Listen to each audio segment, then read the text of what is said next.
পা লাগতে পারে, বমি ভাব হতে পারে, বারবার ঢেকুর আসতে পারে, আবার কারো কারো বারবার কাশি বা হেঁচকি হয়, কণ্ঠ কর্কশ হয়ে যায়, শ্বাসে দুর্গন্ধ। অ্যাসিড আর খাবার দুটোই পাকস্থলী থেকে নিচের দিকে নামতে থাকে। তবে যদি পাকস্থলীর অ্যাসিড কেন উপরের দিকে চলে আসে, নিচে না নেমে? কোনো কারণ ছাড়াই এমন হতে পারে। আবার কিছু কিছু জিনিস এই সমস্যা সৃষ্টি করতে পারে বা বাড়িয়ে দিতে পারে। যেমন নির্দিষ্ট কিছু খাবার, কারো কারো বেশি মশলা দিয়ে রান্না করা খাবার খেলে জ্বালা পোড়া শুরু হয়, আবার কারো কফি খেলে অসুবিধা শুরু হয়। এক একজনের এক এক রকম হতে পারে। যারা ধূমপান করেন তাদের এই সমস্যা বেশি দেখা দেয়। যদি অনেক টেনশনে থাকেন সেখান থেকে হতে পারে। আপনার ওজন যদি স্বাভাবিকের চেয়ে বেশি হয় তখন এই সমস্যা বেশি হতে পারে। যারা গর্ভবতী তারা প্রায়ই এই সমস্যায় ভোগেন। যাদের হাইটাস হার্নিয়া নামের একটা রোগ আছে, যেখানে পাকস্থলীর কিছু অংশ বুকের ওপর চলে আসে, তাদের মধ্যে এই বুক জ্বালা পোড়ার সমস্যা দেখা যায়। আর নির্দিষ্ট কিছু ওষুধ আছে যেগুলো এই সমস্যা তৈরি করতে পারে, যেমন অ্যাসপিরিন, আইবুপ্রোফেন ইত্যাদি। আপনি যদি ডাক্তারের পরামর্শে এই ওষুধগুলি খান তাহলে কোনোভাবেই ডাক্তারের পরামর্শ ছাড়া নিজে নিজে ওষুধগুলো বন্ধ করবেন না। আপনার ডাক্তারকে জানান যে ওষুধ শুরু করার পরে মনে হচ্ছে জ্বালা পোড়ার সমস্যাটা বেড়ে গেছে। ডাক্তারই আপনাকে ওষুধ বদলে দিতে পারেন অথবা জ্বালা পোড়ার জন্য অন্য ওষুধ দিতে পারেন। প্রতিদিনের অভ্যাসে কিছু পরিবর্তন করলে কিন্তু আমরা নিজে নিজেই এই সমস্যা অনেকটা কমিয়ে আনতে পারি। একবারে পেট ভরে খেলে এই সমস্যা বেশি হয়, তাই অনেক খাবার একসাথে খাবেন না। সারা দিনে ভাগ ভাগ করে অল্প অল্প খাবার খাওয়ার চেষ্টা করবেন। একটু বুঝিয়ে বলি, বেশি খেলে পাকস্থলীটা ভরে ওঠে। একটা বেলুনের কথা চিন্তা করতে পারেন। বাতাস দিলে যেমন বেলুন ফুলে, কিছুটা তেমনই খাবার ঢুকলে পাকস্থলীটাও প্রসারিত হয়। একবারে অনেক খাবার খেলে পাকস্থলী অনেক ফুলে ওঠে, আর তখন পাকস্থলীর ভেতরের অ্যাসিড উপরের দিকে উগড়ে আসতে পারে আর শুরু হতে পারে বুকে জ্বালা পোড়া। 2, খাবারের সময়ে অনিয়ম করবেন না।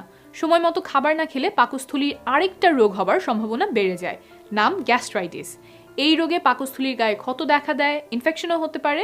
আর এই রোগ হলেও আপনার পেটে জ্বালা পোড়ার মতো ব্যথা হতে পারে।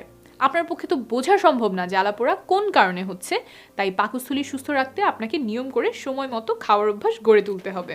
3, অনেকের মাঝে একটা ধারণা আছে যাদের এই সমস্যা তাদের জন্য দুনিয়ার প্রায় সব খাবারই নিষেধ, শুধুমাত্র সিদ্ধ, জাউ, মশলা ছাড়া খাবার খেতে হবে। এই ধারণাটা কিন্তু ঠিক না। তাহলে সঠিকটা কি? এক একজনের জন্য এক এক ধরনের খাবার এই সমস্যা সৃষ্টি করে। যেসব খাবারে আপনার বুকে জ্বালা পোড়া করে আপনি শুধু সেই সব খাবার এড়িয়ে চলবেন। সেটা হতে পারে মশলা দেয়া, অতিরিক্ত তেল দেয়া খাবার, আপনার প্রিয় চপ, পুরি, মুড়ি, চানাচুর, চটপটি, এমনকি ডাল ভাত। আপনার কোন খাবারের সমস্যা হয় সেটা আপনাকে খুঁজে বের করতে হবে আর এড়িয়ে চলতে হবে। 4, রাতের খাবারটা আগে আগেই সেরে ফেলবেন। ঘুমাতে যাওয়ার অন্তত 3-4 ঘন্টা আগে।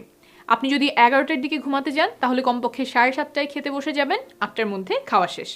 তারপরে কিন্তু রাত 11টা পর্যন্ত জেগে থাকতে হবে। ভাত খাওয়ার পরে অনেকেরই ঘুম আসে, সেটা ফাইট করতে হবে। এটা কেন করবেন? ভর পেটে চিত হয়ে শুলে পাকস্থলী থেকে অ্যাসিড উপরের দিকে আসার সম্ভাবনা বেড়ে যায়। একটু দেখিয়ে দেই। ধরেন এটা যদি আমার পাকস্থলী হয় আর এটা গলার দিক হয়, যখন সোজা হয়ে দাঁড়িয়ে আছে তখন কিন্তু অ্যাসিড নিচের দিকে, যখন এটাকে আমি চিট করে শুইয়ে দিব তখন অ্যাসিড আবার গলার দিকে চলে আসার একটা সম্ভাবনা থাকে। আচ্ছা, এখানে একটু বলে নেই, কিছু না খেয়ে 3-4 ঘন্টা জেগে থাকা কিন্তু একটু কষ্টেরই বটে। মনে হয় অল্প কিছু খেয়ে ফেলি, তবুও নিজেকে আটকাতে হবে। 5, ঘুমানোর সময় বা বিছানায় শোবার সময় মাথা আর বুক 10 থেকে 20 সেন্টিমিটার উঁচুতে রাখবেন কোমরের চেয়ে। সেটা পাকস্থলীর অ্যাসিড ওপরে ওঠা থামাবে। বালিশ দিয়ে উঁচু করবেন না, কারণ এতে শুধু আপনার মাথাটাই উঁচু হয়। বরং তোষকের নিচে বা খাটের নিচে কিছু দিয়ে খাটের একটা দিক উঁচু করে নেবেন এবং সেই দিকে মাথা দিবেন। যাদের রাতের বেলা জ্বালা পোড়ার সমস্যা বেশি হয় তাদের জন্য এই ধাপটা খুব গুরুত্বপূর্ণ। আর খেয়াল রাখবেন ঘুমের সময়ে দেহের ভঙ্গিটা যেন স্বাস্থ্যকর থাকে। আঁকাবাঁকা অস্বাস্থ্যকর হলে আবার শরীরে ব্যথার সৃষ্টি হতে পারে। বালিশ বা বালিশের উচ্চতা পরিবর্তন করলে অনেকেরই ঘাড় ব্যথা হয়। 6, এবার আরেকটা গুরুত্বপূর্ণ বিষয় বলবো, যেটা শুধু আপনার বুকে জ্বালা পোড়াই কমাবে না, আপনার স্বাস্থ্যের জন্যও উপকারী হবে। আপনার যদি ওজন বেশি হয় তাহলে সেটা কমানোর চেষ্টা করুন। অতিরিক্ত ওজন অনেক ধরনের স্বাস্থ্য সমস্যা সৃষ্টি করে। ডায়াবেটিস, হার্টের রোগ ইত্যাদি অনেক কিছুই এই অতিরিক্ত ওজনের সাথে সম্পর্কযুক্ত। তাই ওজন কমিয়ে ফেলা এবং কমানোর পর সেটা ধরে রাখাই শ্রেয়। আপনার বুক জ্বালা পোড়ার সমস্যা সমাধানেও এটা অনেক সাহায্য করবে। 7, ধূমপান বন্ধ করতে হবে। গবেষণায় দেখা গেছে যারা ধূমপান কমিয়ে ফেলে বা বন্ধ করে দেয় তাদের এই সমস্যা অনেকাংশেই কমে যায়। আর ধূমপানও নানা ধরনের রোগের কারণ, তাই এই অভ্যাসটা পরিত্যাগ করাই শ্রেয়। এতক্ষণ বললাম জীবন আচরণে কিছু পরিবর্তন আনার কথা। তবে সবার রোগ এমন অবস্থায় থাকবে না যে শুধু জীবন আচরণের পরিবর্তনেই সেরে যাবে। ওষুধের সাহায্য দরকার হতে পারে, তবে ওষুধের পাশাপাশি এই ধাপগুলোও মেনে চলতে হবে। প্রতিদিনের কাজে ব্যাঘাত ঘটায় অথবা 3 সপ্তাহ বা তার বেশি সময় ধরে প্রায় প্রতিদিনই এই সমস্যা দেখা দেয়, বয়স যদি 55 বা তার বেশি হয়ে থাকে, তখন আপনি চিকিৎসকের পরামর্শ নেবেন। আর কিছু লক্ষণের কথা আপনার মাথায় রাখতে হবে। এগুলো দেখা দিলে আপনাকে অবশ্যই চিকিৎসকের সহায়তা নিতে হবে। এগুলোকে বলে অ্যালার্ম সিমটম, অর্থাৎ এগুলো দেখা দিলে অন্য কোনো গুরুতর রোগ হচ্ছে কিনা সেটা যাচাই করার প্রয়োজন পড়ে। চিকিৎসক সেটা যাচাই করবেন, তবে লক্ষণগুলো আপনার জানা থাকা লাগবে যাতে আপনি সময় মতো চিকিৎসকের শরণাপন্ন হতে পারেন। 6টা লক্ষণ আছে, সেগুলো কি কি? 1. ওজন অনেক কমে যাচ্ছে কোনো চেষ্টা ছাড়াই, কোনো কারণ ছাড়াই। 2. খাবার গিলতে সমস্যা হচ্ছে, গলায় আটকে যাচ্ছে। 3. বারবার বমি হচ্ছে। 4. বমি বা পায়খানার সাথে রক্ত যাচ্ছে, পায়খানা কালো হচ্ছে, বমির মধ্যে কফির দানার মতো কিছু দেখা যাচ্ছে, কফির দানাগুলো হলো জমে থাকা রক্ত।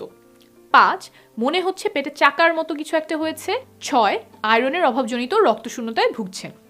এসব লক্ষণ দেখা দেওয়া মানেই গুরুতর কিছু হয়েছে এমন না, তবে একটা সম্ভাবনা আছে, তাই অবশ্যই একজন চিকিৎসকের সহায়তা নেবেন। আর যদি